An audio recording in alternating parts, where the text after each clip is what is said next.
আর গুগাই ট্রেনে করে পাহাড়ে মামার বাড়ি বেড়াতে যাচ্ছে। সঙ্গে আছে ওদের ড্রাইভার কৃষ্ণাদা। বাবা মার অফিসে কাজ পড়ে গিয়েছে, তাই কৃষ্ণাদাকে সঙ্গে আসতে হয়েছে। মামাতো দাদা টিটোর সঙ্গে ওদের গরমে ছুটিটা জমবে ভালো। ওদের কম্পার্টমেন্টে আর একজন বয়স্ক ভদ্রলোক রয়েছে। ওর নাম অনিকেত চট্টরাজ। রিন্টি আর গুগাই দুজনেই গোয়েন্দা গল্পের বই খুলে বসলো দেখে ভদ্রলোক বললেন, এ অপরাধী সেটা বলে দিলে তো গল্পের মজাটাই চলে যায়। ওইগুলো রেখে দাও। আমি তোমাদের একটা সত্যি ঘটনা বলি, তোমরা শুনে বলো তো দেখি কে দোষী। বলতে যদি পারো তাহলে বুঝবো তোমরা শুধু গোয়েন্দা গল্পই পড়ো না, মাথাটাও খাটাতে পারো।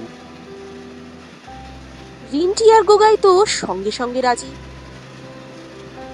ভদ্রলোক শুরু করলেন, অনুপমা দেবী সিনেমার নামী অভিনেত্রী। স্বর্ণধনুক সিনে অ্যাওয়ার্ড উৎসবে ওর দুটো ছবি উঠেছে এবার। তার মধ্যে একটার জন্য উনি আবার শ্রেষ্ঠ অভিনেত্রীর পুরস্কার পেতে পারেন এমন সম্ভাবনা আছে। অনুপপুর শহরে অনুষ্ঠানটা খুব ঘটা করে আয়োজিত হয় প্রতিবার। সব নামী ও খেলা অভিনেত্রী, নেতা, খেলোয়াড়, লেখক, সাংবাদিকের ছড়াছড়ি। অনুষ্ঠানে কি পড়বেন অনুপমা দেবী সেই নিয়ে অনেক দিন ধরে খবরের কাগজে, পত্রিকায় সব জল্পনা কল্পনা হয়েছে। অনুষ্ঠানে পড়বেন বলে তিনি তার অতি প্রিয় এবং দামি হীরের হার রিভার অফ ফায়ার এনেছেন। অনুপপুরের সবচেয়ে বড় 5 স্টার হোটেলে উঠেছেন তিনি। কড়া নিরাপত্তা চারিদিকে, ওর চেনা লোক আর হোটেলের স্টাফ ছাড়া উনি যে তলায় উঠেছেন সেই তলায় কারো যাওয়ার অনুমতি নেই। তবে এর আগে একটা ঘটনা ঘটেছে। ধনুকপুরের ওসি অজয় সামন্ত একদিন হঠাৎ অনুপমা দেবীর বাড়িতে হাজির। অনুপমা দেবীকে তিনি বললেন, দেখুন ম্যাডাম, আপনি যে স্বর্ণধনুক অনুষ্ঠানে আপনার রিভার অফ ফায়ার হারটা পরবেন সে কথাটা চারদিকে রটে গিয়েছে। হোটেলের মধ্যে ব্যাপারটা অন্যরকম, সেখানে নিরাপত্তা ব্যবস্থা নেওয়া সম্ভব এবং নেওয়াও হচ্ছে। কিন্তু আপনি যদি হারটাকে অনুষ্ঠানে এবং তারপরের পার্টিতে পরে যান তাহলে আপনার নিরাপত্তার জন্য আমাদের যে পরিমাণে অর্থ ও লোকবল লাগবে সেটা ডিপার্টমেন্টের পক্ষে বাঞ্ছনীয় নয়। তাই বলছিলাম আপনি যদি ওই হারটা না পরেন তাহলে আমি আর আমার পুলিশ ডিপার্টমেন্ট আপনার কাছে কৃতজ্ঞ থাকব। অনুপমা দেবী একটু ভেবে বললেন, দেখুন, আমি তো লোকজন, সাংবাদিক সকলকে ব্যাপারটা বলে ফেলেছি। ভুল করেছি জানি, কিন্তু ছোড়া তীর আর মুখে বলা কথা তো ফিরিয়ে নেওয়া যায় না। তাই হার আমাকে পড়তেই হবে, না হলে তো আমার সম্মান থাকে না। তবে আপনাদের কথা ভেবে আমি একটা কাজ করতে পারি। এখনো সময় আছে, আমি ওই হারটার একটা অবিকল নকল তৈরি করতে পারি। নকলটা না হয় আমি অনুষ্ঠানে পরব, সেটা হারালেও আপনাদের মাথা ঘামাতে হবে না। উত্তম প্রস্তাব অনুপমা দেবী। আপনার সহযোগিতার জন্য ধনুকপুরের পুলিশ ডিপার্টমেন্ট আপনার কাছে কৃতজ্ঞ থাকবে। সবকিছু প্ল্যান মাফিক চলল। অনুপমা দেবী তার রিভার অফ ফায়ার হারটার নকল তৈরি করিয়ে নিলেন অনুষ্ঠানে পরার জন্য, এবং অনুষ্ঠানে সেটাই পরে গেলেন। সবকিছু খুব ভালোভাবেই সম্পন্ন হলো। শ্রেষ্ঠ অভিনেত্রীর পুরস্কার পেলেন অনুপমা দেবী। পার্টি সেরে রাত 3টে নাগাদ হোটেলের ঘরে ফিরে হারটা রাখতে গিয়ে চমকে উঠলেন তিনি।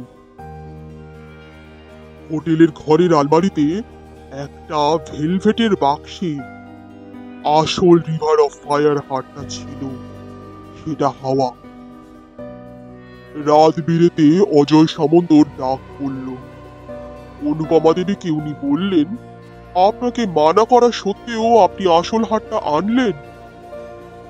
বারে আপনিই তো বলেছিলেন যে হোটেলে নিরাপত্তা ব্যবস্থা করা, তাই আমি ওটা হোটেলেই রেখেছিলাম।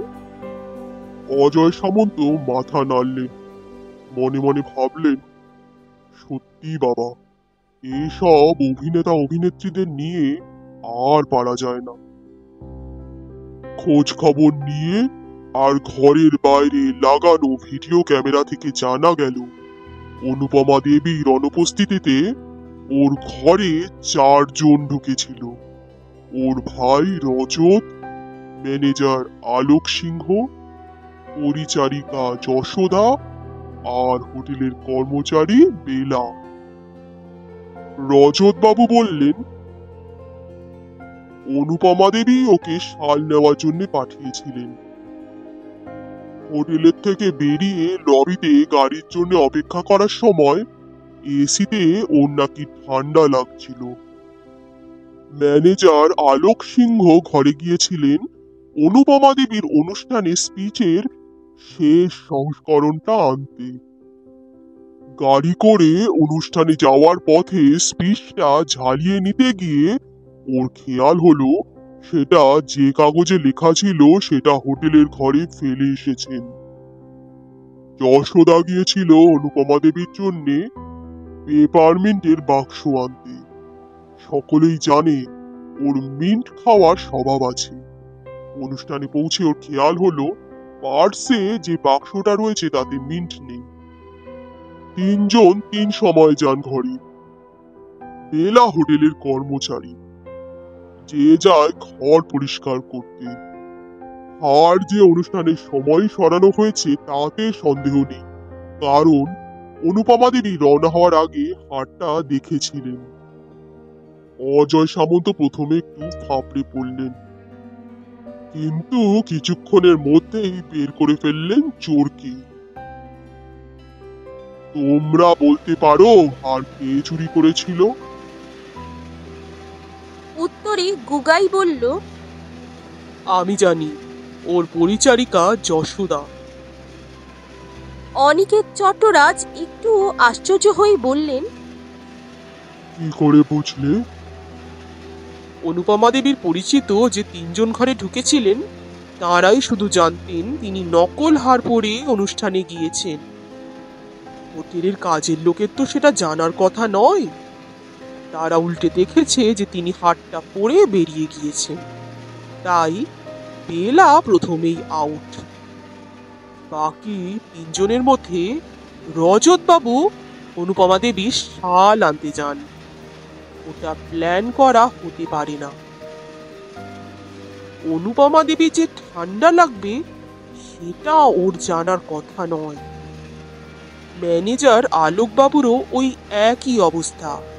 স্পিচটা যে অনুপমা দেবী ফেলে আসবেন সেটা জানার উপায় ছিল না।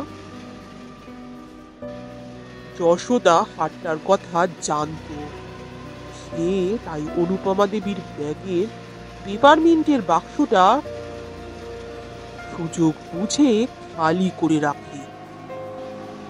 মিন্ট না থাকলে উনি যে ওকে আনতে পাঠাবেনি সেটা সে জানত। আগেও নিশ্চয়ই ওরকম হয়েছে। তাই হার সরায় যশোদা।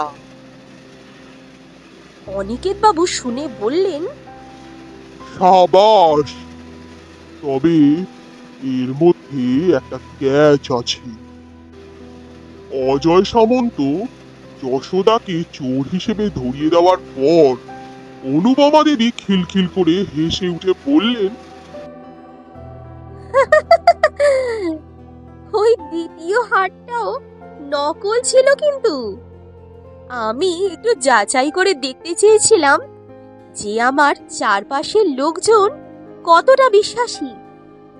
তাই দুটো নকল হার তৈরি করেছিলাম। আসলটা যে ব্যাংকের লকারে আছে, যেটা আর ওদের বলিনি। শেষ হলো আজকের গল্প।